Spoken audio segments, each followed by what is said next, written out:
Ladies and gentlemen, Side Strafe back with some more World of Tanks, and after a very long time, and many requests, of course, I've decided to kind of take a look at this Super Pershing post-nerfage and see what it's about. I really didn't get an opportunity to look at it on the test server, mostly because I couldn't get into the test server, and I didn't really have the chance to sell the thing, and I don't know if I actually still have the opportunity to get my gold back, but I figured, hey, let's take a little bit of time and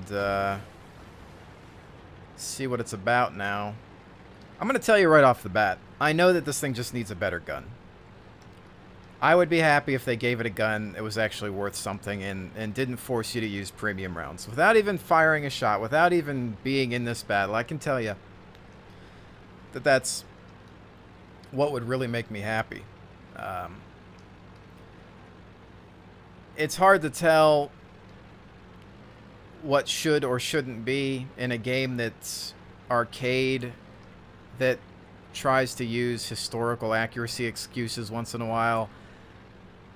You know, Super Pershings, it's not like you can just go out and find one and figure things out. There may have been two. There was at least one, and maybe two at most, that were set up, I think. But, you know, I don't think that they exist anymore, so we're not going to be able to go out and grab information. So, anyway, I'm just going to play the way I always play. We are doing this live, of course. The downside to being here is if you have an enemy that's on that side there, they can just put one into your flank. And, wow, the whole team is already just getting destroyed, so that's not going to help us. Regardless of what tank you're in. You kind of need a team to help you out. So this is just normal ammunition. I'm not even going to switch to the premiums just yet. Shot into the side on a T-32 is not exactly hard. Another one in, also tracking perhaps. And he's invisible. One out for good measure. Although the base is being taken. So might have to try to move on that a little bit. That does put me at risk, of course. I've got this rock here. It's being contested. One into the T-34. Again, I'm aiming for weak spots on these American tanks. I know where to hit them, so we're going to be able to pen. I can't move past this guy, but I wanted to use him as cover. One into the Hellcat. Hellcat round, as you can see, hits space armor, no damage.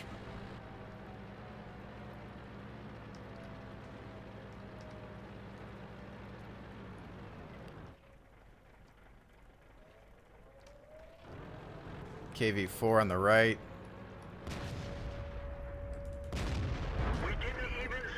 Takes another hit. And, yeah, they're just going to go ahead and cap this. Shot in, 275. Taking some damage and surviving, actually. I'm not going down there. I really don't care, to be honest. Our whole team is just fail-boating it. They can have it. I know if I go down there to try to reset at this point, it's just going to be a death for me because nobody else is going to follow me.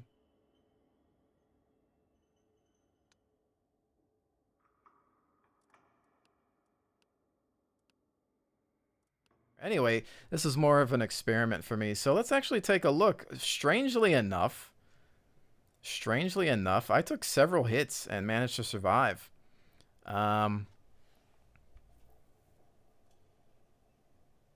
Hits received 7, one of which was a penetration. But, you know, a lot of that just couldn't get through the spaced armor. Of course, we were perhaps dealing with lower caliber rounds incoming, so maybe that was just a good example. And we shall continue our quest to see what this thing can do post nerfage. Yeah, right now I'm not really even paying attention to the results of the games. And in fact, I'm trying to change my state of mind when it comes to this title. I'm starting to look at it like, why at times do I take it so seriously? It's just not worth it, you know? You win, you lose. Play the game the way you want to play it and just be done with it. Stop caring about what all these strangers think. It doesn't even matter. I don't know these people. So, you think I'm really gonna care about them trying to yell and complain? So, anyway, you know, that was just a typical battle there. It always ends up with a capture usually. And right now I want to really focus on seeing what kind of damage this thing can take without playing it like an idiot. Move out. Alright, so standard battle here. We know that with this tank, we don't want to fight too much out in the open. So I'm going to head to the left here.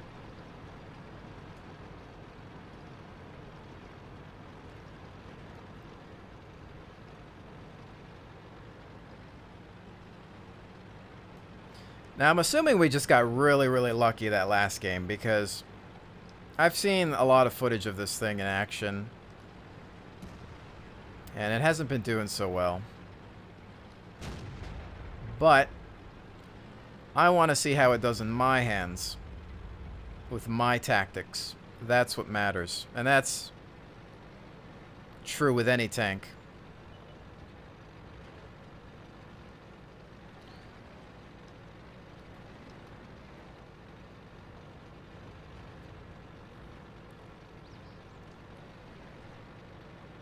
PZ-38NA, not a threat.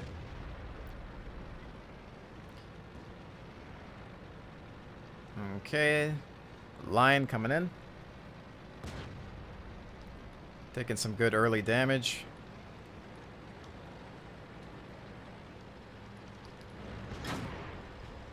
Just passing us with that IS-6. Again, and I'm going to maintain standard ammunition. For now, at least.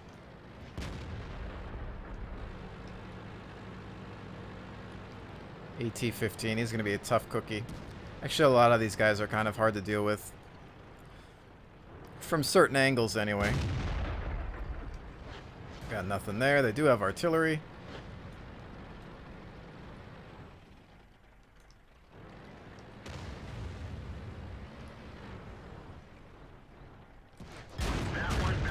That one went in us from the lower plate, as you can see there, from an IS-6.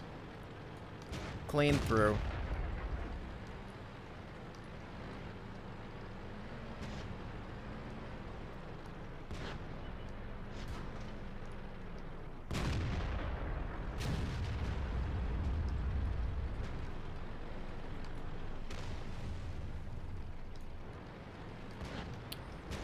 AT-15, he's in a proper position right now, but he's trying to move across. Throw one into his side. And they're going to deal with the bulk of our forces there, so I'm going to see if I can come around them as our team is really just wrecking them.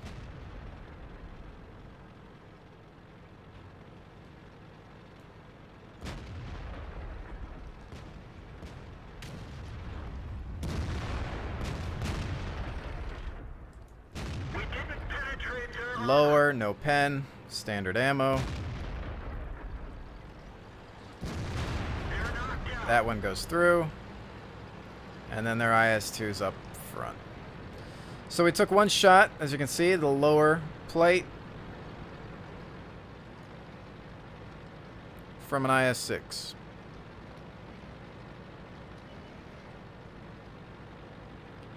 IS-2 is just chilling.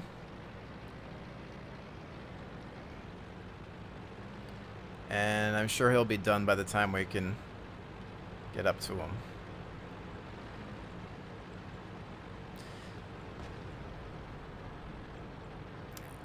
Some may perhaps prefer a speed boost. I would gladly keep the same speed, but I believe that my gun should be a little bit more potent. I mean, let's face it, this is the Super Pershing. One of the major points to even creating this thing was to mount a larger gun on it. That was the problem, is, you know, we didn't have the firepower to deal with threats, and, you know, the Pershing and then building the Super Pershing. I mean, look at the size of the barrel. Even needing this, you know, balancing system to maintain the weight of the gun. That's kind of supposed to be the selling point to this thing, really. Wargaming, I think, needs to stop putting in premium tanks that require you to use APCR or premium ammunition. I mean, that's always the way I'll feel about that. Because let's face it, there are some premiums that I do regret purchasing. But, you know, here we are at the top of the list. So this might not be a great example. But we'll see how it goes. You never know. So FCM 50-ton, Type 59, Black Prince, IS-2, Tiger P, Panther. Sizing up the enemy there. I think I'm going to try to put myself into a another hull down position. Perhaps on the left. Let's go. I don't like getting stuck on the island. It's just not me. I mean, this tank has always had a decent rate of fire, but sometimes I'm just not sure if that's enough. As you can see, I do have 24 rounds of premium. Just in case. You can typically make the money back. But you're not going to profit, of course, if that's all you're going to use. It's really become a experience grinding tank versus a credit grinding tank. Or farming, I should say, not grinding.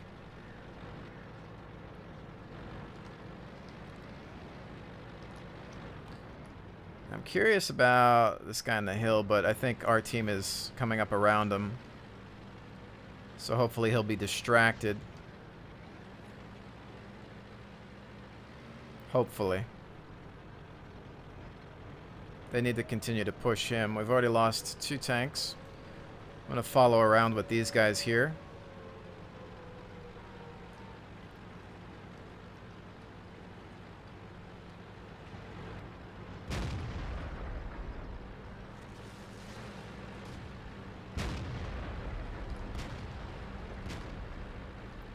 Try to assess the situation.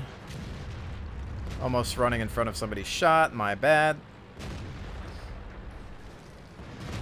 Alright, what do we got to deal with? Any angles there? That's a Black Prince. At most, we can keep him tracked from this shot here. That's actually going to go through as well. That counted damage. That one didn't.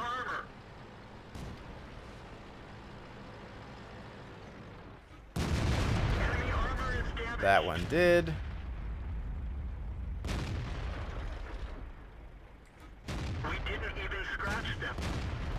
Tiger P shows up on the other side, but we're just going to keep this guy tracked, and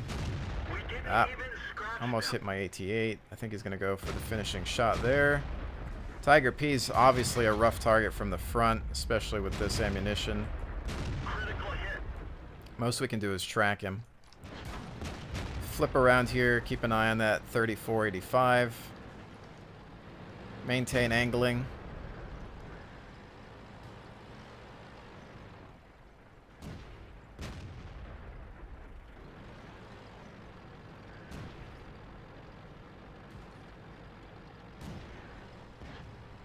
Alright, no shots. They're all behind cover. And they're not going to want to peek. Tiger P is still a threat.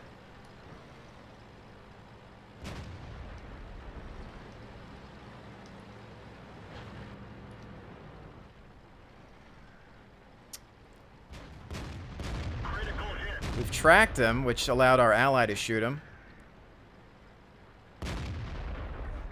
That track was valuable there, but I don't think I can get him again because it... Actually, we tracked him one more time. There we go. Still helping out there, and that's always good. Excellent.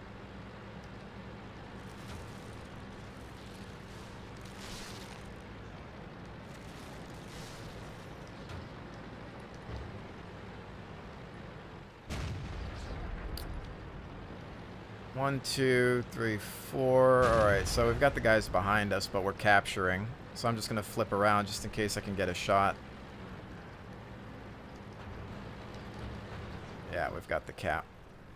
And... We didn't penetrate their armor. Yeah, I didn't think so, but why not? You have the ammo, use it. Alright, so there, we didn't do a whole heck of a lot, but we did allow for a friendly to finish off this T-25AT. And then we also kept the Black Prince pinned with some track and a little bit of damage there. So, you know, as I always say, if you find that you're in a bad tiering, or in that case I was actually in a good one, but if you do find that you're in a tank that just can't deal with the enemy threat, you can still always track. You can track pretty much anything. So at least keep them there, get some assistance points, and help somebody with a better gun or an angle take out the opposition.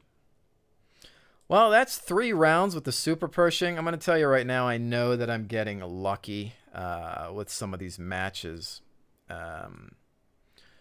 We did take quite a few hits on that first game, which showed that the space armor was still doing some work for us. You know, taking multiple hits here and some up at the top as well. But again, I'm pretty sure that I was just getting lucky on that. So I'm going to go ahead and do one more. And obviously we're doing this live. There are no transitions. You're seeing me launch into the battles, so it's nothing that I can edit. I am getting what I'm getting. So threat IS-3, T-34, Tiger 2, T-69, T-69. So now one thing I'm not aware of, did they give this any... I don't think they gave this any preferential treatment when it comes to matchmaking. I mean, because that would be the only way to really remedy the nerfs. But you know, again, it's, I guess it's going to come down to what makes this worth any more money than some other premium tank. Because many of the vehicles in this game are good in the right hands. So, and I'll tell you what, I'm going to purposely put myself into a less than stellar position with this tank. I really don't like going out here if there's not enough backup, which as you can see there really isn't. There's an SU-152, an AMX 12-ton. We've got this Indian Panzer. I'm going to help this guy out. See what happens.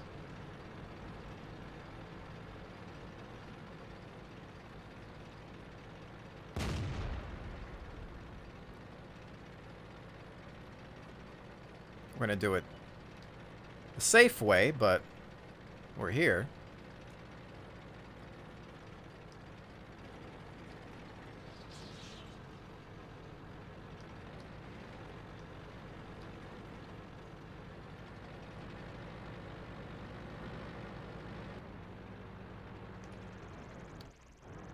Alright, they do have an M12 artillery piece, and we've got a Wolverine. Really isn't a huge threat. I want to see if we get any early warning beyond that Wolverine.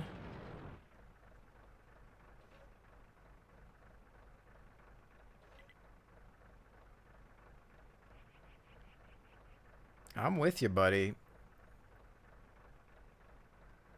I just don't want to get stuck up there like I usually do, considering we don't have a lot of backup.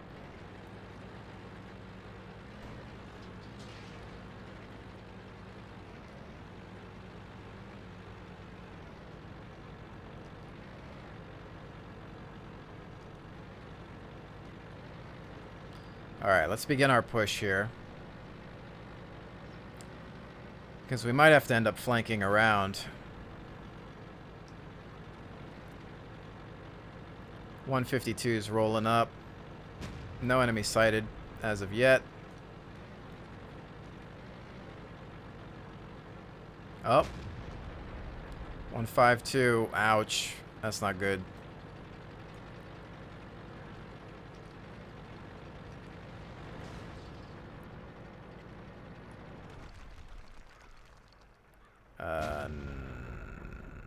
Wow, no shot. Bad silhouette.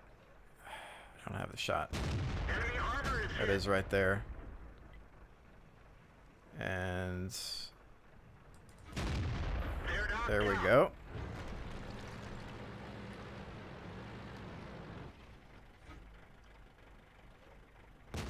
.152 pushed up a little too fast, I'd say. He's saying somebody's speed hacking. I really didn't get to witness what happened there, so I have no idea. Shot into the T-69, pulling back just so I don't have to deal with artillery.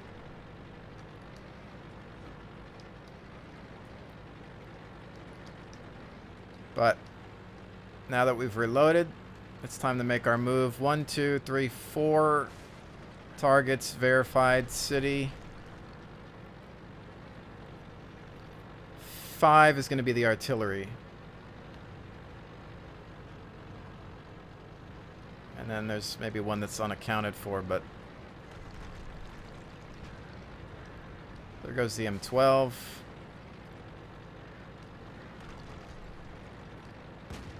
He's down.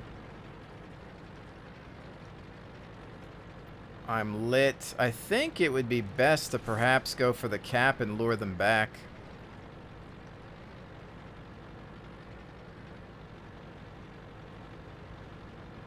They're not that far, though.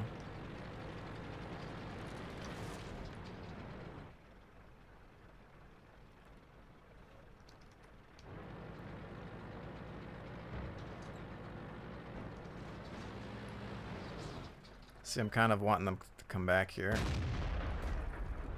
Yeah. We didn't even scratch them. Alright, so they're back. As I knew they would be.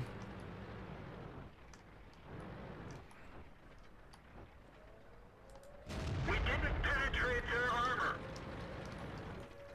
See, now, normally I'd really want to switch to these premium rounds. We didn't even scratch them. We're immobilized. Yeah, you can see there, we managed to survive a shot, but looks like they're going to get us on the capture. Track repaired. Drive on. And I can't get back to base in time anyway, so that's going to be that, really. Critical hit. We track him, keeping him at bay.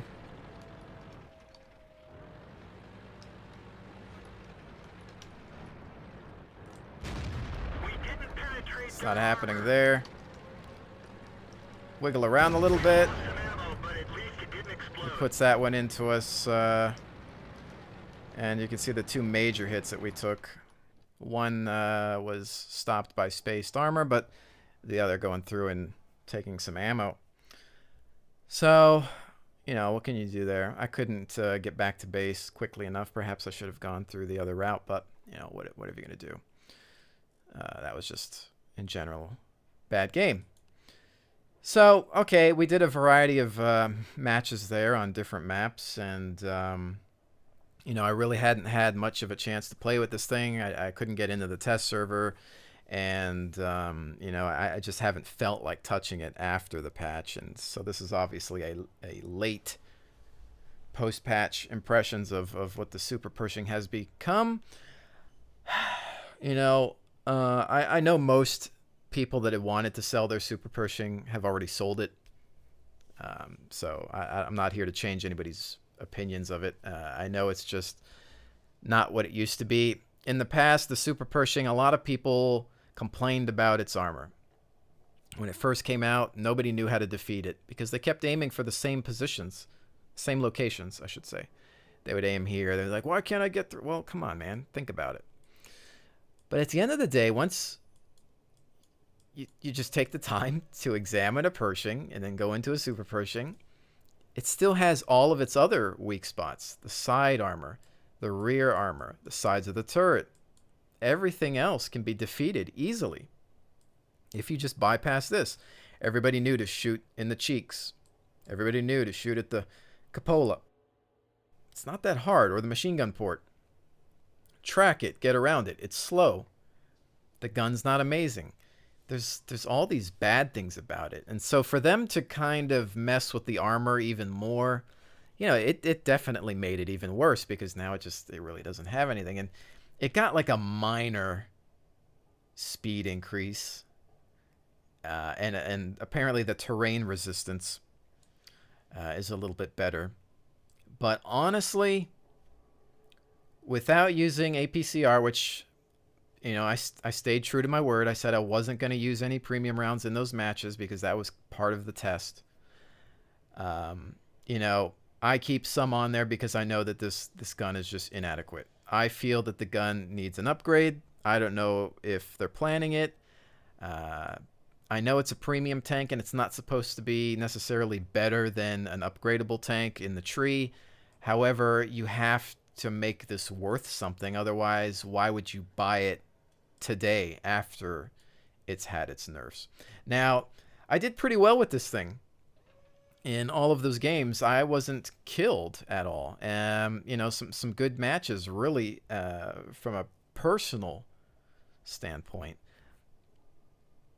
Am I going to sell it off? I don't know. I think that the period of time or the window where I could sell it and get my gold back, I don't know if that still exists or whatnot. But, honestly, for me, it's kind of just a collectible in a way. And it's one of those things where I'm always wondering if they're going to change something, and maybe they will. The money spent, I don't really care at this point. It's going to stay in my garage for now. And I'll continue to maybe mess around with it. I think that it's one of those things where you just got to play with it and see if you can make it work. I've been able to make a lot of tanks work that most people just can't stand. I mean, a lot of people hate the Centurions, but I can make them work. Most people's complaints in this game is generally related to armor.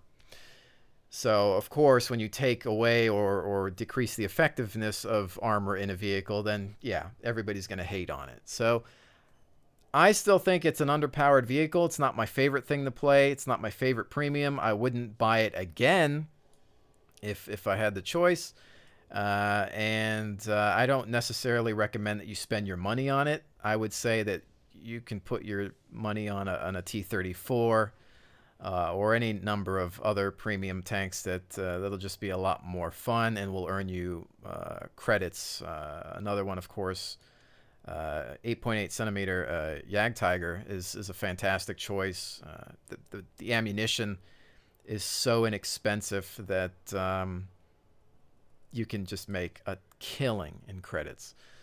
So yeah, there's definitely a lot of other options out there. I don't recommend the Super Pershing because it's not really anything that makes it super, I guess, anymore. The armor does manage to get the job done, but of course it's going to depend on the angles and the caliber of rounds that are coming at you. So it probably needs a week's worth of true testing to really see, what this thing can do. But then again, you're just always going to compare it to something else at the tier and say, well, why should I use this?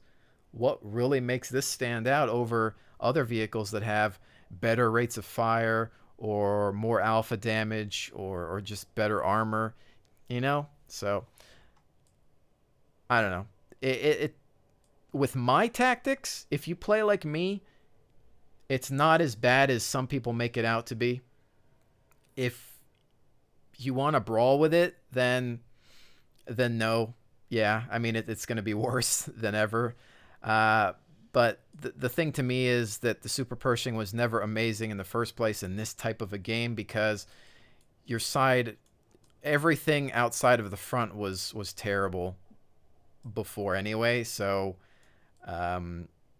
every time I came up against the Super Pershing, I was never afraid of it, because I knew where to aim anyway, and I know to flank it, track it, flank. So I don't know.